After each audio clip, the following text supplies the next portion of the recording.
preventing schools from protecting their youngest students, the ones not eligible for vaccines.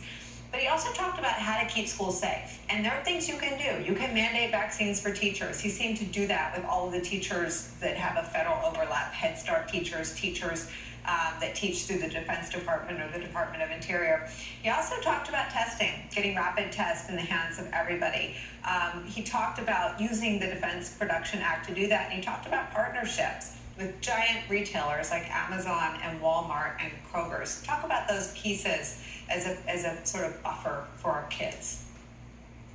Yeah, Nicole, so this was actually an extraordinary speech and one of the most effective set of strategies that we've seen in a very long time when it comes to going after a major public health crisis. Since we're down in the annals of major public health wars against things like smallpox and polio.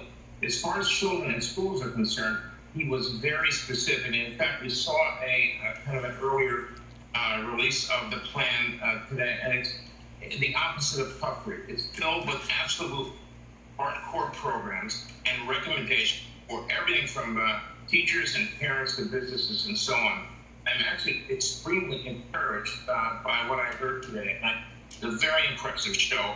For parents, though, I think it really is important that they do whatever they can as individual parents for their own children, but as well banding together with other parents to insist that no adult human being can enter a school that is not able to prove that they've been vaccinated. I don't think testing is a substitute for that either. So teachers, cafeteria workers, bus drivers, administrators, everybody needs to get vaccinated. And I think the message from the president was clear. You need to do this. He's basically pulled out every single tool available to the federal government to move this process along and get, hopefully, this COVID nightmare over with sooner rather than later, Nicole.